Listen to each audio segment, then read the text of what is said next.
सहनाववतु सहनौ भुनक्तु सह वीर्यं करवावहै तेजस्विनावधीतमस्तु मा विद्विषावहै। ॐ शान्ति शान्ति शान्तिः। श्रुतिस्मृतिपुराणानाम् आलयं करुणालयं नमामि भगवत्पादं शङ्करं लोकशङ्करं शङ्करं शङ्कराचार्यं केशवं बादरायणं सूत्रभाष्यकृतौ वन्दे भगवन्तौ पुनः पुनः। ईश्वरो गुरुरात्मेति मूर्तिभेदविभागिने व्योमवद्व्याप्तदेहाय दक्षिणामूर्तये नमः।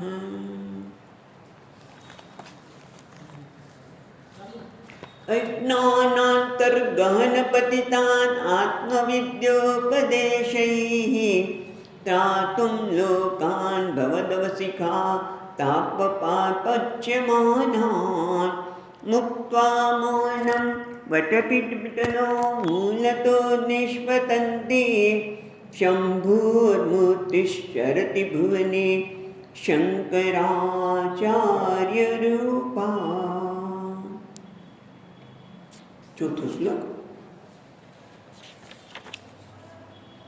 चौथो यातीर्यं नरदेवताभिरहमित्यन्तस्फुटा गृह्यते यातीर्यं नरदेवताभिरहमित्यन्तस्फुटा गृह्यते यद्भासाहृदयाक्षदेहविषयां भ्रान्तिस्वतो चेतनां यद्भासाहृदयाक्षदेहविषयां भ्रान्तिस्वतो चेतनाः तं भासेऽपि तार्कमण्डलनिभां पूर्तिं सदा भावयन् तं भासेऽपि तार्कमण्डलनिभां पूर्तिं सदा भावयन् योगी निर्वृतमानसो हि गुरुरित्येषां मनीषामः योगी निर्वृतमानसो वै गुरुरित्येषां मनीषां मम। બહુ સુંદર શ્લોક છે. આપણે ગઈ વખતે જોતા હતા એમ ત્રીજા શ્લોકના અંતમાં જુઓ, અંતમાં નહીં, નિત્યમ બીજી રીતે નિત્યમ બ્રહ્મ નિરંતરમ વિમૃશતા નિર્વ્યાજ શાંતાત્મના નિત્યમ બ્રહ્મ નિરંતરમ હંમેશા એ નિત્ય બ્રહ્મનું જે ચિંતન કરે છે એ કેવી રીતે કરે છે એ આ શ્લોકમાં બહુ સુંદર રીતે ભગવાન ભાષ્યકારે શંકરાચાર્ય મહારાજે વર્ણન કર્યું છે. શું કહે છે જરા આપણે જોઈએ. યા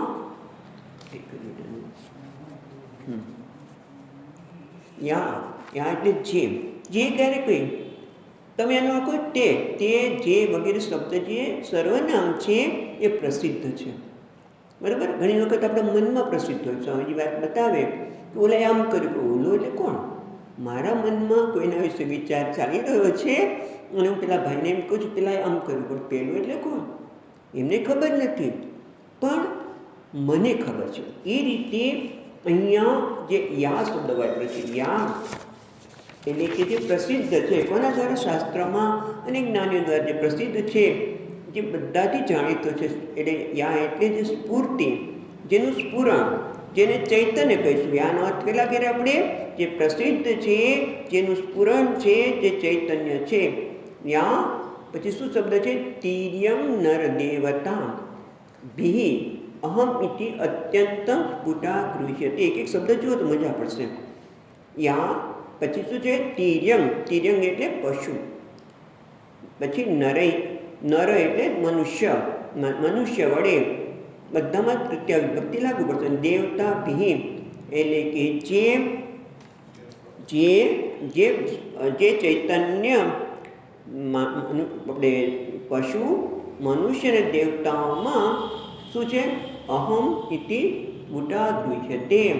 અહમ એટલે હું રૂપે જે જાણાય છે. પશુઓમાં પણ છે. પશુની સાથે તમે વનસ્પતિ પણ જોડી શકો. પશુને પણ પૂછો, કોઈ પણ પ્રાણી હોય, તમે કૂતરાને પૂછો તો એ એની ભાષામાં એવું કહી શકે જે આપણે સમજી શકીએ તો હું કૂતરો છું કે હું આ છું. એટલે પશુઓને પણ હું છે જ, પણ એ આપણને ખબર નથી એની ભાષા. એ જ રીતે વનસ્પતિમાં પણ એ ચૈતન્ય છે. હું રૂપે એ વનસ્પતિમાં એ ચૈતન્ય પ્રગટ થયેલું છે. અને એટલે તમે વનસ્પતિ સાથે કેવો વ્યવહાર કરો છો એ બધાને ખબર છે. તમે એની સાથે તિરસ્કાર કરો, આ તમને ઉપયોગી નથી, ફટાક કરીને આપણે ખેંચીને ફેંકી દઈએ, પછી તમે જોજો કે એ સ્થાન ઉપર એ વસ્તુ થશે જ નહીં. આ હકીકત છે. તમે અનુભવ કરજો. ઘણી બધી વખત આપણે વનસ્પતિને આપણે અચેતન માનીને હું રૂપે એમાં એ પરમાત્મા જ પ્રગટ થઈ રહ્યો છે, પણ એને આપણે એના તિરસ્કાર કરીએ તો એને ખબર પડે છે. તમે ફૂલ વીણો ત્યારે પણ એની સાથે વાત તો કરી જો. વૃક્ષોની સાથે વાત કરતાં તમને આવડે તો એનો પ્રતિભાવ તમને તરત જ જોવા મળશે. એનો તમે ધન્યવાદ કરો. તમે મને એટલા બધા ફૂલ મળ્યા, બહુ સુંદર છો તમે, એને વખાણ કરો. એને તમે કાળજી તો લો જ છો વૃક્ષની, પણ એને વખાણ કરો તો એને ખબર પડે. એ તો પશુઓને પણ એમ. એટલે આટલી ચર્ચા એટલે કરીએ છીએ કે એમાં પણ હું રૂપે પ્રગટ થાય છે. અહીંયા શું કહે છે? તિર્યંગ ભી પશુ વનસ્પતિ વગેરેમાં પણ જે હું રૂપે પ્રગટ થાય છે. બધામાં હું છે જ, પણ આપણે તો ખાલી મનુષ્યમાં જોઈએ. મનુષ્યમાં પણ હું એટલે બધા ઓળખાણ આપીશ કે નહીં? કોઈ પણ મનુષ્ય હોય એ પોતાની ઓળખાણ શું હોય? હું. અને દેવતા, હું દેવેન્દ્ર છું, ઇન્દ્ર છું, બરાબર. અને એટલા માટે એ પોતાનું પ્રગટ કરે. બધા દેવતા, અગ્નિ દેવતા હોય કે કોઈ પણ બધા શું કહે છે? હું. બરાબર. હું એટલે બધા કહે છે. પણ આ હું છે, હું છું, એને જાણવા માટે કોઈને પૂછવું પડે ખરું? હું છું એ જાણવા માટે કોઈને પૂછવું પડે? હું છું કે નહીં? પૂછી લઉં. કોને? મારી પત્નીને. બધું પત્નીને પૂછીને વ્યક્તિ કદાચ કરતી હોય એવું કદાચ શબ્દો કરું છું, તો પણ એને હું છું કે નહીં એ પૂછવું પડે નહીં. હું ક્યાં છું, હું કેવો છું, એ કદાચ આપણે બીજાને પૂછ્યું. ઘણી બધી વખત એવું બને કે આપણે લાંબી મુસાફરી કરી હોય અને પછી થાક્યા હોય અને બરાબર ઘસઘસાટ ઊંઘ આવી ગઈ હોય, જાગીએ ત્યારે વિચાર કરવો પડે કે ભાઈ હું ભાવનગરમાં છું કે ખંભાતમાં છું, હું ક્યાં છું? ત્યાં જ પૂછવું પડે. પણ હું છું કે નહીં એ કોઈને પૂછવું પડતું નથી. એટલે આ પ્રયત્ન કંઈ કરવો પડતો નથી. હું સ્પષ્ટ રીતે બધામાં, પશુથી માંડીને મનુષ્ય બધામાં પ્રયત્ન વગર એ જણાય છે. પણ ક્યાં? અંત. જો શબ્દ છે અંદર શબ્દ યા તિર્યંગ નર દેવતાભી અહમ ઇતિ, એ રીતે અંત. અંત એટલે શું? બુદ્ધિમાં. દરેકની બુદ્ધિમાં આ હું પ્રગટ થાય છે. અને કેવો છે? કોઈ પ્રયત્ન વગર હું છું એ બધાને જણાય છે. ગુટાદ્રુહ્યતે. આ હું એટલે ચૈતન્ય. યા કીધું ને, યા એટલે જે ચૈતન્ય છે એ દરેકની બુદ્ધિમાં હું રૂપે પ્રગટ થાય છે. અને એને જાણવા માટે કોઈ પ્રયત્ન કરવો પડતો નથી. અને કહે છે એટલે કે એનો અર્થ થયો કે આત્મા એક જ એવું છે જે સ્વયં પ્રકાશ છે. આત્મા એક જ એવો છે જે સ્વયં પ્રકાશ છે. અને બીજા બધા કેવા છે? જળ છે. જળ એટલે શું? પરપ્રકાશ. એટલા માટે બીજી નોટીમાં એ કહે છે યદ ભાષા હૃદયાક્ષ દેહ વિષયા ભાંતિ સ્વત અચેતના. જો બીજી લીટીમાં કહે છે હૃદયાક્ષ દેહ વિષયા ભાંતિ સ્વત અચેતના. અચેતન એટલે જેને આપણે ચેતનતા નથી તે, એટલે એને આપણે કહીએ છીએ જળ. એને કહીશું પ્રકાશ. એટલે કેવી રીતે? દાખલા તરીકે અહીંયા આ ઘડો પડ્યો છે, પણ એ ઘડો પોતાની જાતને જણાવી શકતો નથી. જ્યાં સુધી હું એને જોવા માટે પ્રયત્ન ન કરું, ત્યાં સુધી એને જાણવા માટે પ્રયત્ન કરું કે આ ઘડો કેવો છે. માટીનો તો નથી ને, ફૂલ આપણે પ્લાસ્ટિકનો તો નથી. આજે પ્લાસ્ટિકનો પણ ફૂલ જો કેવા બનાવે છે જાણે સાચા હોય, એટલે આપણે સ્પર્શ કરીને જોઈએ કે ના માટીનો તો નથી, આમ આપણે પ્લાસ્ટિકનો નથી, આ માટીનો છે. એટલે આપણે ઇન્દ્રિયો દ્વારા એને જાણીએ ત્યારે જ આ વસ્તુ જણાય. એટલે કેવું છે કે આ પોતાની જાતે ઘડો જણાવી શકતો નથી. એ જ રીતે મનુષ્યમાં પણ થાય છે.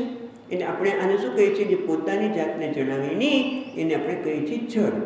જેમ કે ટેબલને પણ પોતાની જાતને હું અહીંયા ટેબલ છું એવું કહેતો નથી, પણ આપણે એને જ્યારે જાણીએ ત્યારે એ જણાય છે. એને શું કહેવાય છે? જડ અથવા તો પરપ્રકાશ. જે બીજા દ્વારા પ્રકાશિત થાય એને કહેવામાં આવે છે જડ. આપણી ભાષામાં જડ એટલે જે ચેતન નથી, હાલતું ચાલતું નથી, માટે ટેબલ જડ છે, ઘડો જડ છે. પણ એવું નથી, કોણ છે? પરપ્રકાશ. એટલે બીજાના દ્વારા પ્રકાશિત થાય એમ. બરોબર? તો અહીંયા કોણ છે? હૃદયાક્ષ દેહ વિષયા સ્વત અચેતના. હૃદયાક્ષ એટલે હૃદય. હૃદયાક્ષ હૃદય, હૃદય ગોળકે અયનમ, જે હૃદયના ગોળકમાં રહે છે, એટલે કે મન. મન એટલે કે બુદ્ધિ. બુદ્ધિ પછી દેહ વિષય, આ બધા જ કેવા છે? સ્વતઃ અચેતના. એ તમે શું વાત કરો છો? દેહ, મન, દેહ અને વિષયો બધા કેવા છે? અચેતન. એટલે કે જળ છે એ પરપ્રકાશ છે. એ પોતાની જાતે પ્રકાશિત કરતા નથી. જેમ કે ઘણી બધી વખત આવું બને છે અને એના લીધે તો કેટલો મોટો અનર્થ સર્જાય છે. કેવો અનર્થ સર્જાય કે કોઈ પણ વ્યક્તિ હોય પણ જો એને એની નોંધ ન લો ત્યાં સુધી એ પોતાની જાતને જણાવી શકે નહીં.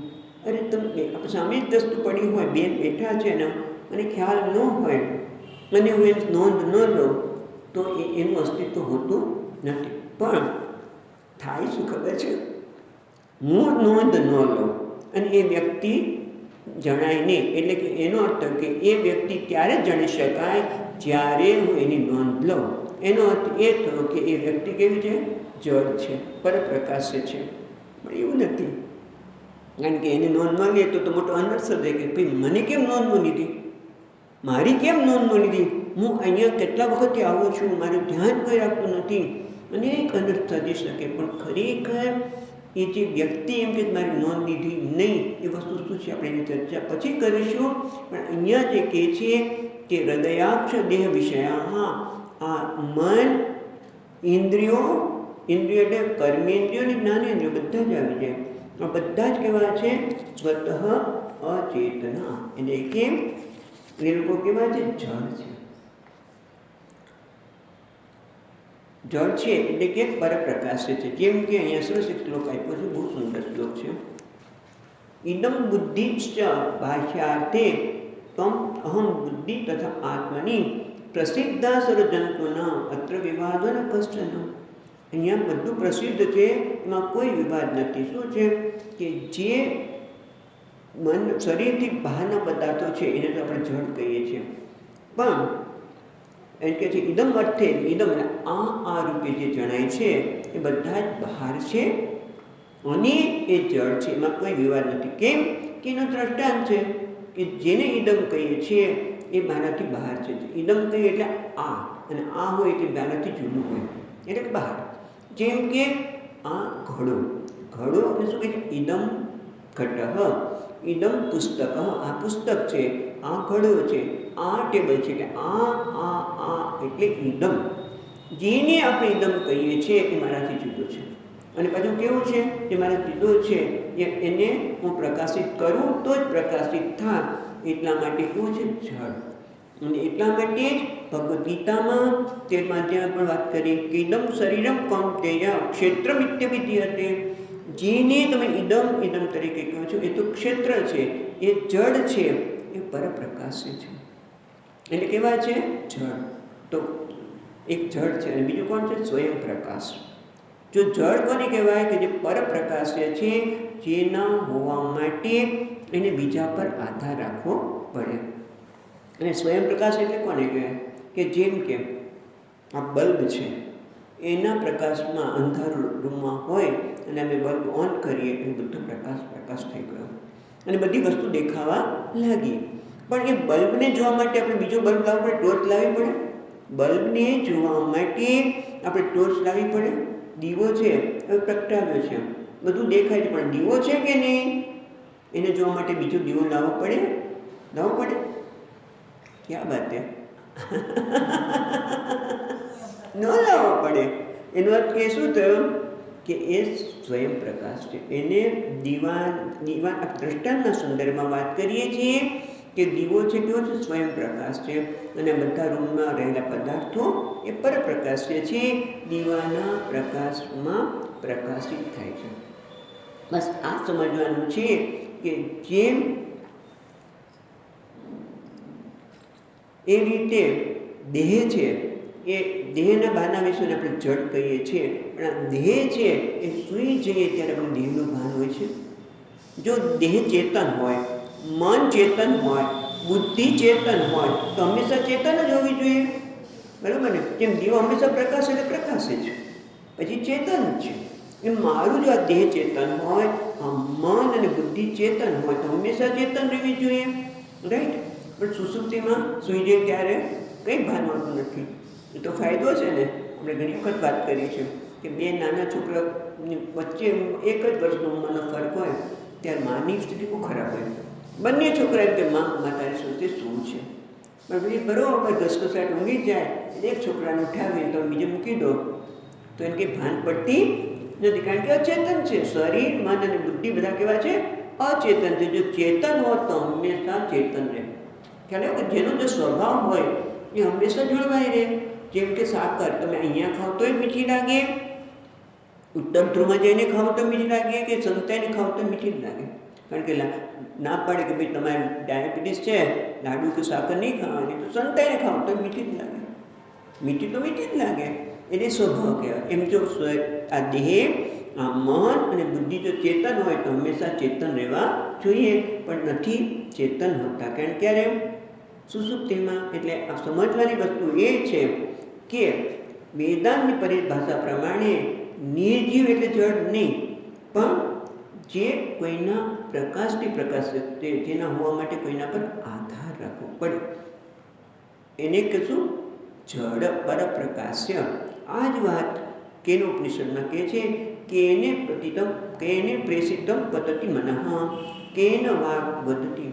એટલે કે આવું વિચાર આવે છે કોને? કોઈ શિષ્યનો. આ પ્રશ્ન શિષ્યનો છે કે આ મન કોની પ્રેરણાથી આ બધું કાર્ય કરી રહ્યું છે? વિચાર કરવાનું, બુદ્ધિ નિર્ણયો કરે છે, આંખ છે જોવાનું કાર્ય કરે છે, અને કાન છે સાંભળવાનું કાર્ય છે. કોની પ્રેરણાથી કરે છે? કોના લીધે આ કાર્ય કરી શકે છે?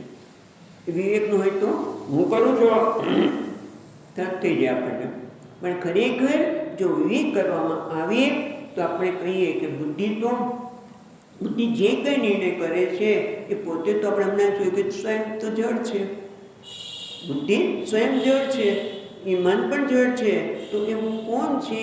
આવો પ્રશ્ન કેનોપનિષદના પ્રારંભમાં પહેલા શ્લોકમાં થાય છે કે કેન પતતિ મનઃ, કેન શીતમ, કોની પ્રેરણાથી પતતિ મનઃ. પતતિ એટલે પડે છે નહીં, પણ વિચાર કરે. મન કેવી રીતે વિચાર કરે છે? કોની પ્રેરણાથી કરે છે? કોની શક્તિથી મન આ બધા વિચારો કરી શકે છે, નિર્ણયો બુદ્ધિ લઈ શકે? કોની શક્તિથી?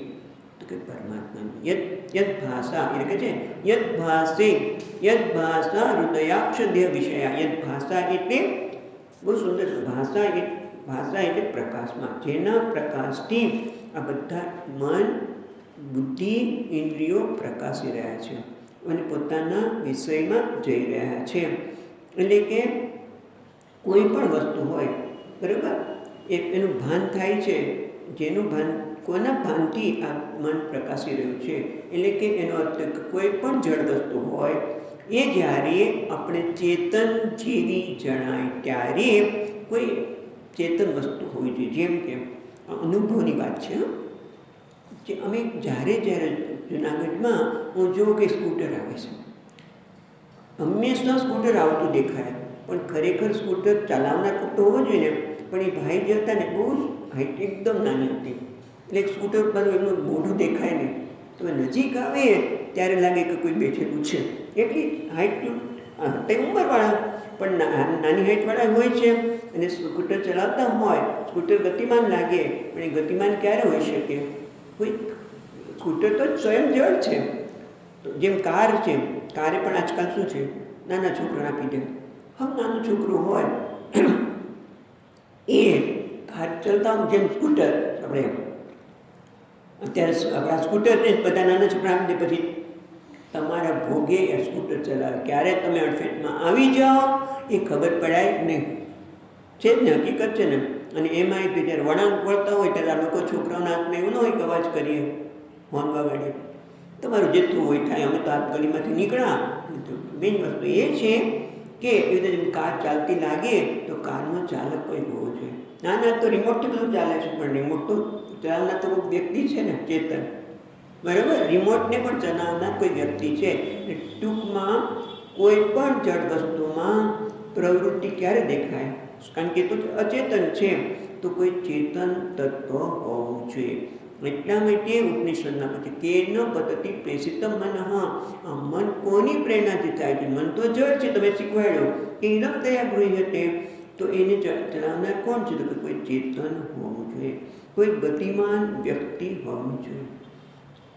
જેમ કે આપણે બલ્બ છે, આમ તો જુઓ તો જળ છે, એની જાતે પ્રકાશે નહીં. અંદર ફિલામેન્ટ પણ જોઈએ. ફિલામેન્ટ છે, બલ્બે છે, પણ લાઇટ જતી રહી. લાઇટ એટલે લાઇટ નહીં, વીજળી જતી રહી. એટલે વીજળી હોય તો જ એ રીતે વીજળી હોય તો જ બલ્બ પ્રકાશી શકે. એ રીતે મન બુદ્ધિ એ બધા પ્રકાશવા માટે કોણ જોઈએ? પરમાત્મા. આત્માના પ્રકાશમાંથી એ પ્રકાશ થાય. એટલે કે યદ ભાષા હૃદયાક્ષ દેહ વિષયા, જેના પ્રકાશથી આ મન, ઇન્દ્રિયો વગેરે જે જળ છે એ પ્રકાશિત થાય છે. પણ આત્માને કોઈ પ્રકાશિત કરવાની જરૂર નથી, કારણ કે આત્મા કેવો છે? સ્વયં પ્રકાશ. એટલા માટે યદ ભાષા કીધું. યદ ભાષા એટલે આ તેના પ્રકાશથી આ મન, બુદ્ધિ, ઇન્દ્રિયો વગેરે ભાસી રહ્યા છે. સ્વતઃ અચેતના, પોતે તો અચેતન છે અને એ કેવો છે? ચેતનવાન. અને એટલા માટે તમે દક્ષિણમાં જાઓ ત્યારે આ કઠોપનિષદનો મંત્ર પ્રસિદ્ધ છે. ક્યારે એકદમ સ્વામીજી બહુ સુંદર વર્ણન કરે કે એકદમ તમે લડકામાંથી ગયા હોય, અહંકાર હોય, અને એમના ભગવાન પણ કેવા હોય? કાળા જ હોય, તમને કશું દેખાય નહીં. ત્યારે પેલું પૂજારી કર્પૂર આરતી લાગે, કર્પૂર આરતીથી બતાવે શું ભગવાનના આખું સ્વરૂપ. પણ ઘણા લોકો આરતી કરે ત્યારે પણ શું કરે? ફટફટ ફટફટ ફટફટ ફટફટ કરે. આરતી કરો શાંતિથી કરો, ભગવાનના ચરણના દર્શન કરો લાઇટ દ્વારા. પછી ઉપર બધી એક અંગના દર્શન કરવા. એ રીતે આરતી ઉતારવાની હોય છે. મોટે ભાગે લોકો આરતી ઉતારે તો મને એમ થાય કે હમણાં દીવો બહાર નીકળી જશે. એવું નહીં કરવું જોઈએ. પણ અહીં આપણે વાત કરતા હતા કે ન તત્ર સૂર્યો ભાતિ ન ચંદ્ર તારકમ નેમા વિદ્યુતો ભાતિ તમે ભાંતમ અનુભાતિ સર્વમ તસ્ય ભાષા સર્વમિદમ વિભાતિ. કઠોપનિષદનો જે મંત્ર છે એ દ્વારા પૂજારી સાઉથનો બતાવે શું કે છે? ન તત્ર સૂર્યો ભાતિ. મંત્ર સુંદર છે. આપણે આવો જ મંત્ર ગીતામાં આવે છે, તમે યાદ કરજો કયો આવે છે, કયા અધ્યાયમાં આવે છે? ન તત્ર સૂર્યો ભાતિ, ત્યાં સૂર્ય પણ પ્રકાશિત કરતો. તત્ર સૂર્યો ભાતિ એટલે કે જ્યાં સૂર્ય એને પ્રકાશિત કરતો નથી. સૂર્ય જેને પ્રકાશિત કરી શકતો નથી. ચંદ્રમાં પણ નહીં, કારણ કે સૂર્ય ન હોય ત્યારે કોણ? ચંદ્રમાના પ્રકાશમાં જોઈએ. આપણે સૂર્યના પ્રકાશમાં અત્યારે જોઈએ છીએ. સૂર્ય જતો રહે પછી ચંદ્રમાના પ્રકાશમાં. તમે કહેશો ના અત્યારે સૂર્યના પ્રકાશમાં નહીં, હું તો લાઇટના પ્રકાશમાં જોઈએ છે. વીજળી ઉત્પન્ન કરનાર તો એ જ છે સૂર્ય. એ ન હોય તો ચંદ્રમાં, અને એ ન હોય તો આપણી વાણી. ઘણી વખત લાઇટ જતી રહી હોય, ચંદ્રમાં પણ ન હોય. ક્યાં છો તો? અહીંયા છું. કઈ વાણી એટલે અગ્નિના પ્રકાશમાં એટલે કે તમે ન તત્ર સૂર્યો ભાતિ ન ચંદ્ર તારકમ, આ તારક ચંદ્ર પણ તમે પ્રકાશિત કરતા ન કુતોયમ અગ્નિ, આ અગ્નિ તો મારું જે દીવ પ્રગટ્યો છે કર્પૂરાત્મનું તમને કેવી રીતે પ્રકાશિત કરી શકે? કારણ કે ભગવાન તમારી પ્રકાશમાં આ સર્વ પ્રકાશિત થઈ રહ્યા છે. એટલે આમ જગત કેવી રીતે પ્રકાશિત થાય છે? કે આત્મા વડે, બરાબર? એ આપણે જોયું. પણ આવું સુંદર વસ્તુ આપણને દક્ષિણામૂર્તિ ભણતા અત્યારે યાદ આવે છે. નાના છિદ્ર ઘટો દરસ્થિતા એ શ્લોક યાદ આવે છે કે ચલો એ ન હોય તો જુઓ, હમણાં નવરાત્રિ આવશે. નવરાત્રિમાં આપણે ગરબો લઈએ અને દીવો અંદર મૂકીએ, દીવો પ્રગટાવી ગરબામાં, બરાબર? અને પછી શું થાય છે? એ દીવાના પ્રકાશ, દીવાનો જે પ્રકાશ છે એક એક છિદ્રોમાંથી બહાર નીકળે છે અને આજુબાજુના બધી વસ્તુને પ્રકાશિત કરે છે. એ જ રીતે આ ચૈતન્ય પરમાત્માને આમ દીવા સાથે સરખાવી છે. અને બધા છિદ્રો એટલે કોણ? બધી ઇન્દ્રિયો, જ્ઞાનેન્દ્રિયો.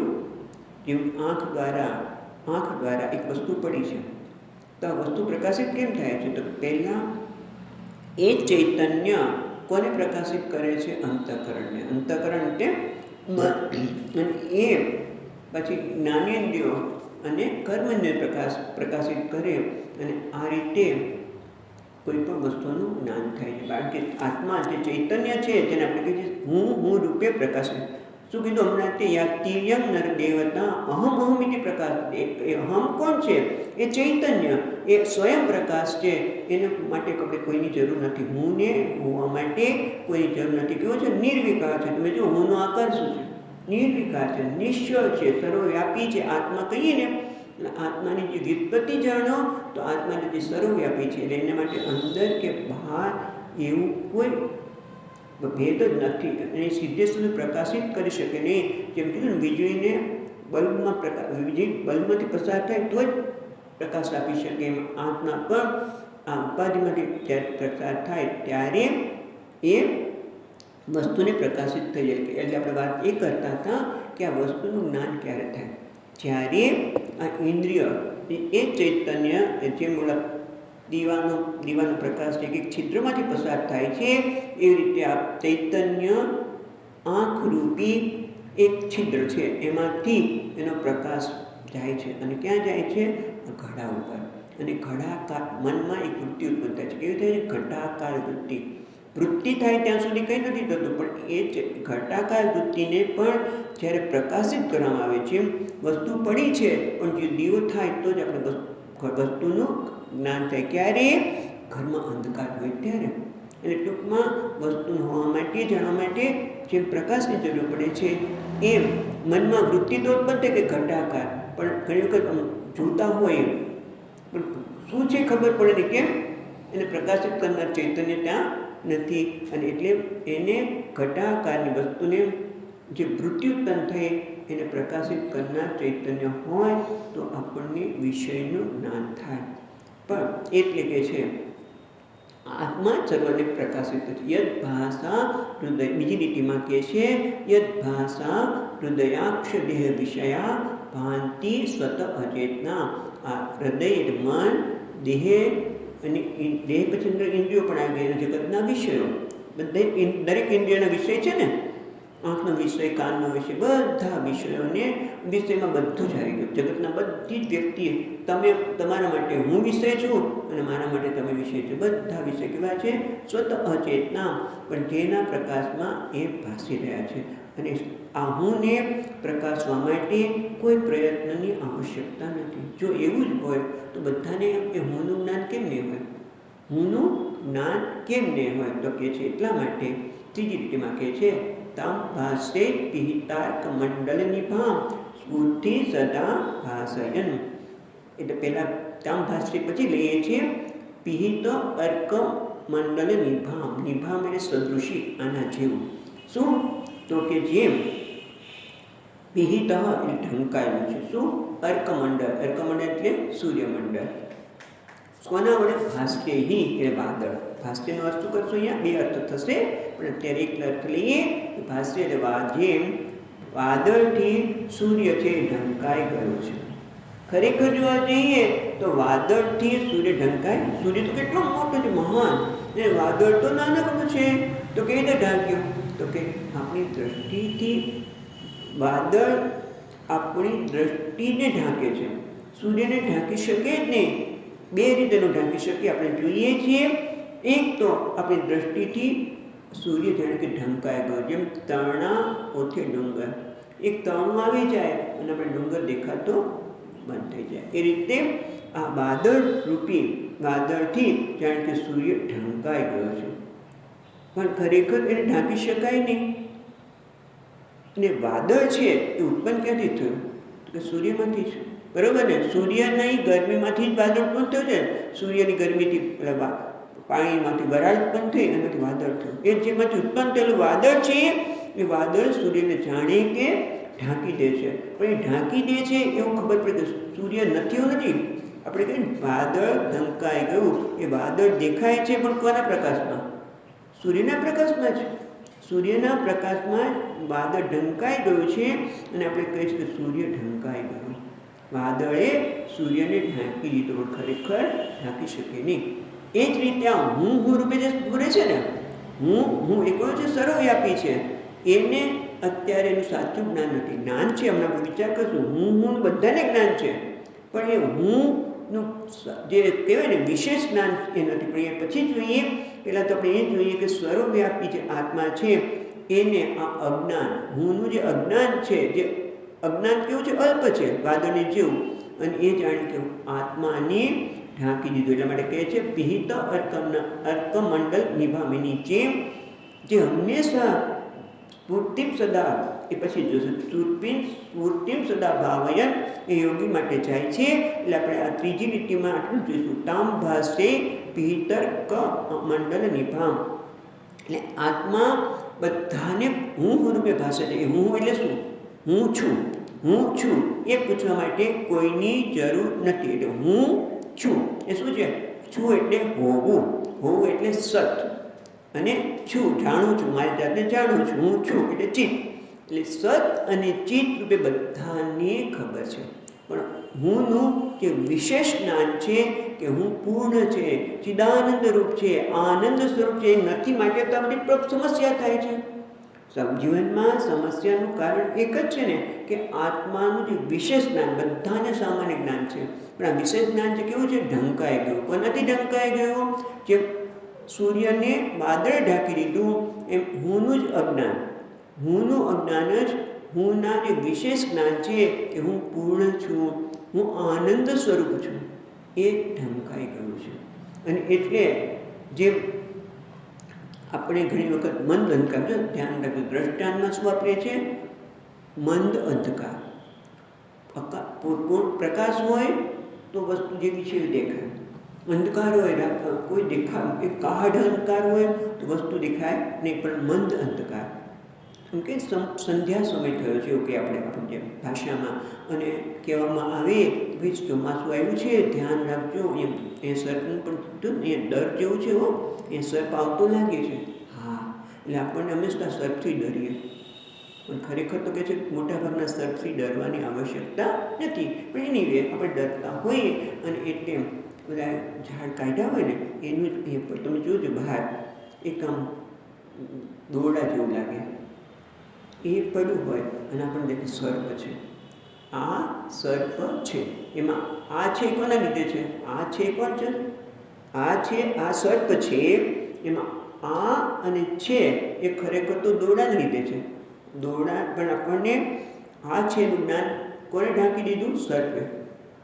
આ સર્પ છે એમાં ખરેખર તો આ દોરડું છે, પણ એમાં આ છે બંનેમાં સામાન્ય છે કે નહીં? આ દોરડું છે અને આ સર્પ છે, એમાં આ છે તો સામાન્ય છે, પણ વિશેષ જ્ઞાન શું છે? રજ્જુ, દોરડું. પણ એ ઢંકાઈ ગયું કોનાથી? સર્પથી ઢંકાઈ ગયું. એમ હું છું એ સામાન્ય જ્ઞાન છે, બરાબર. પણ અજ્ઞાને શું કર્યું? ઢાંકી દીધું. કોના? વિશેષ જ્ઞાને. જેમ દોરડાનું વિશેષ જ્ઞાન છે, કોને ઢાંક્યું? સર્પે ઢાંક્યું. એ રીતે અજ્ઞાની હું જે આનંદ સ્વરૂપ છું, હું જે પૂર્ણ છું, એને ઢાંકી દીધું. અને એટલે તો આપણે એને અજ્ઞાન લીધે. અને એક મંદ અંધકાર, આપણે બહુ દ્રષ્ટાંત એટલે જ કીધું હતું. મંદ અંધકારમાં જ્યારે આપણે સૂઈ જઈએ ત્યારે તમે જો દેહ ઇન્દ્રિયો કોઈનું ભાન જ નથી હોતું. ત્યાં પૂર્ણ અજ્ઞાનનું આવરણ હોય છે. આ અજ્ઞાનને પૂર્ણ રીતે ઢાંકી દે છે. ત્યારે કોઈ સમસ્યા જ નથી હોતી. એટલે તો આપણે કંઈક સમસ્યા થાય ને ત્યારે સૂઈ જઈએ. દવા લઈને ટીકડી લઈને પણ સૂઈ જઈએ.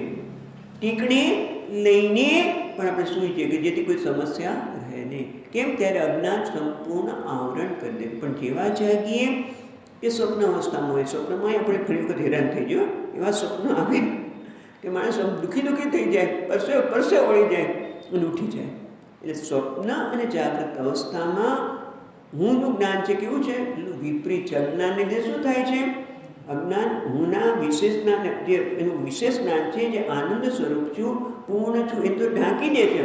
પણ એને બદલે વિપરીત જ્ઞાન થાય છે. એને બદલે એમાં વિક્ષેપ ઊભો થાય છે. અને હું સ્ત્રી છું, હું પુરુષ છું, હું સારો છું, હું ખરાબ છું, હું સફળ છું. તમે વિદ્યાર્થીમાં બહુ મજા પડે છે. એક સરસ વિદ્યાર્થી મળવાનું થયું, પહેલો નંબર જ આવે, પછી મુશ્કેલી પડે. હું સફળ છું, હું પહેલા નંબરે આવું છું. પછી શું થાય? પછી તમને ટેન્શન કરી દે. કારણ કે પછી તેમ થાય કે જો હું પરીક્ષામાં લખું ત્યારે આ હકીકત છે, અનુભવેલું છે કે 5 નંબર પહેલો આવવો જ જોઈએ. અને એટલે માર્ક્સ ગણવાનું છે, લખતા જ જઈએ અને દરેક સાથે સાથે માર્ક્સ લખાતા જાય કે આટલાના આટલા માર્ક્સ મળશે, આટલાના આટલા મળશે અને આટલા ટકા માર્ક્સ આવશે પહેલો આવશે. જો ન આવે તો ટેન્શન થઈ જાય, રડી પડે.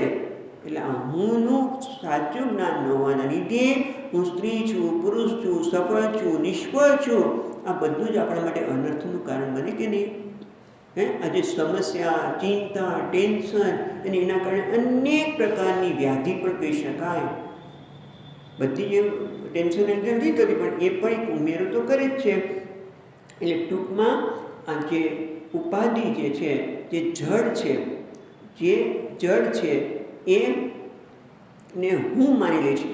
એટલા માટે જ આ થાય છે. એટલે ટૂંકમાં અજ્ઞાન છે એ આત્માને ઢાંકી દે છે અને એના કારણે જે હું છે ને ત્યાં હું કેવો છે? અપરોક્ષ છે.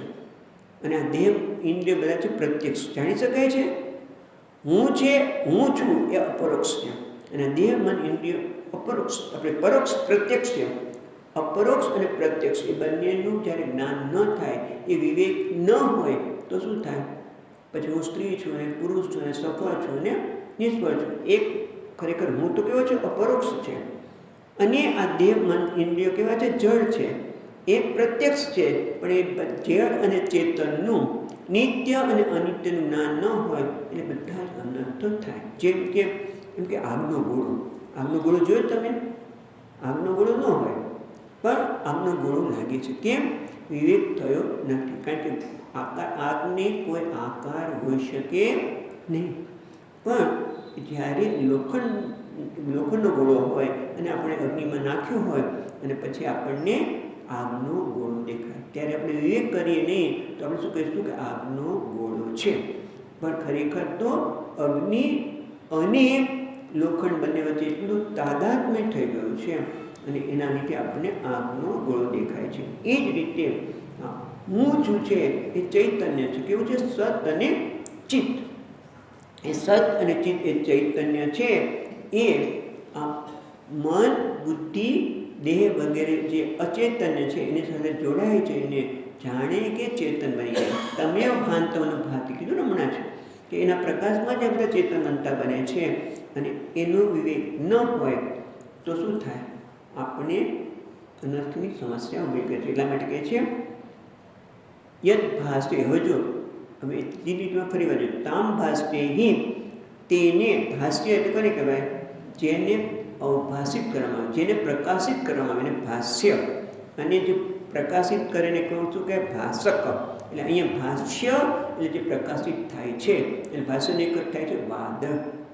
વાદળ જેમ સૂર્યને ઢાંકી દે છે તેમ આ દેહ, મન, બુદ્ધિ શેમાંથી ઉત્પન્ન થયા છે? અજ્ઞાનમાંથી. અજ્ઞાન આત્મા જે સૂર્યસ્થાનીય છે, જે સચ્ચિત આનંદ સ્વરૂપ છે, એના વિશેષ અંશને ઢાંકી દે. કારણ બધું જો ઢંકાઈ જાય તો વાત જુદી જ છે. બધાને હું છું એનું જ્ઞાન તો છે જ, પણ વિશેષ જ્ઞાન નથી. અને કોણ ઢાંકી દે છે? આ વાદળ. વાદળ એટલે કયું? અજ્ઞાન રૂપી વાદળ. અજ્ઞાન એટલે અજ્ઞાનની પ્રથમ પેદાશ શું છે? અહમ વૃત્તિ. પણ એ અહમ વૃત્તિ તરત જ શું થાય છે? જોડાઈ જાય છે. કોની સાથે? અવિવેકના લીધે હું સ્ત્રી છું, હું બ્રાહ્મણ છું, સારો છું, ખરાબ છું, સુખી છું. એટલે ખરેખર હુંનો કોઈ આકાર નથી, અહમનો કોઈ આકાર નથી, પણ અજ્ઞાનના લીધે પેલી વૃત્તિ થાય છે અહમ, હું, પણ એનો આકાર નથી. પણ જેમ તાદાદના લીધે, અજ્ઞાનના લીધે હું સ્ત્રી છું, પુરુષ છું, બ્રાહ્મણ છું, સારો છું, ખરાબ છું, અને પછી એમાંથી બહાર નીકળવા માટે કાં તો કંઈક વસ્તુ મેળવવા માટે, તો વસ્તુને દૂર થવા માટે સતત પ્રયત્ન કરીએ છીએ. જેમ સ્ફટિક હોય અને સ્ફટિકને પાસે લાલ કપડું રાખીએ તો સ્ફટિક લાલ દેખાય, એમ આ ચૈતન્ય તે સચ્ચિદ આનંદ હું છે એ આ દેહની સાથે જોડાઈને હું દેહ જેટલો જ માની લઉં છું. અને પછી હું દેહ જેટલો એટલે હું સ્ત્રી છું, હું પુરુષ છું. પણ ખરેખર જો વિવેક થાય તો આ બધા જ અનર્થમાંથી મુક્ત થાય. એટલે કે ભાષક અને ભાષ્યનો, ચેતન અને જળનો નિત્ય અને અનિત્ય વિવેક કરવામાં આવે તો આપણને સમજાય. અને કોઈ સમજાય તો જે અનિત્ય છે એના માટે આપણને વૈરાગ્ય જન્મે કે નહીં? જે કાયમ રહેવાનું નથી પકડી રાખવાનું મન થાય, વૈરાગ્ય જન્મે. વૈરાગ્ય જન્મે તો આપણને જે નિત્ય છે એને જાણવાની જિજ્ઞાસા થાય. એટલે વૈરાગ્ય કેવી રીતે આવે? તો વિવેક દ્વારા. વિવેક દ્વારા વૈરાગ્ય પ્રાપ્ત થાય અને પછી આપણે જિજ્ઞાસાથી શાસ્ત્ર અને ગુરુની મદદથી આત્માનું જે સ્વરૂપ છે, કયું છે? વિશેષ સ્વરૂપ છે, ઢંકાઈ ગયું છે, એ આપણને જાણવા મળે. એટલે અહીંયા બીજી રીતિમાં કહ્યું, ત્રીજી રીતિમાં કે તમ ભાસ્તે તર્ક મંડળ નિભામ સ્ફૂર્તિમ સદા ભાવયન. યોગી આ જે ઢંકાઈ ગયેલો છે, જેમ સૂર્યના પ્રકાશમાં, સૂર્યની ગરમીથી જ ઉત્પન્ન થયેલું વાદળ સૂર્યને ઢાંકી દે છે, પણ જે યોગી છે એ જાણે છે, જે જ્ઞાની છે જાણે છે કે વાદળ ખરેખર સૂર્યને ઢાંકી દે નહીં. એ જ રીતે આ યોગી છે એ સદા સ્ફૂર્તિમ, આ ચૈતન્ય જે છે, જે જાણે કે ઢંકાયેલું છે પણ એના માટે ઢંકાયેલું નથી. કેમ કે એ વિવેક કરી શકે છે અને એના લીધે નિવૃત્ત માનસ, એ નિવૃત્ત માનસ હિ ગુરુ ઇતિ એશા મનીષામાં. જે નિવૃત્ત માનસ છે એ નિવૃત્ત માનસનો અર્થ બહુ સુંદર થાય છે. એવા નિવૃત્ત માનસવાળા જે છે એ મારા ગુરુ છે, એવી મારી મતિ છે, મનીષા છે. એટલે થોડાક શબ્દો જોવાના બાકી રહ્યા, એ આપણે આવતી વખતે જોઈશું. અને મને લાગે છે કે આવતી વખતે આપણે મનીષા પંચકમ પણ પૂરું કરી શકશું. 5મો શ્લોક એક રહે છે. ઓમ પૂર્ણમદઃ પૂર્ણમિદં પૂર્ણાત પૂર્ણમુદચ્યતે પૂર્ણસ્ય પૂર્ણમાદાય પૂર્ણમેવાવશિષ્યતે. ઓમ શાંતિ શાંતિ શાંતિ. કરમ શંકરાચાર્યમ કેશવમ બાદરાયણમ સૂત્રભાષ્યકૃતૌ વંદે ભગવन्तौ પુનઃ પુનઃ. ઈશ્વરો ગુરુરાત્મેતિ મૂર્તિભેદવિભાગિને વ્યોમવદ્વ્યાપ્તદેહાય દક્ષિણામૂર્તયે નમઃ. ઓમ શાંતિ શાંતિ શાંતિ. હરિ ઓમ. શ્રી ગુરુભ્યો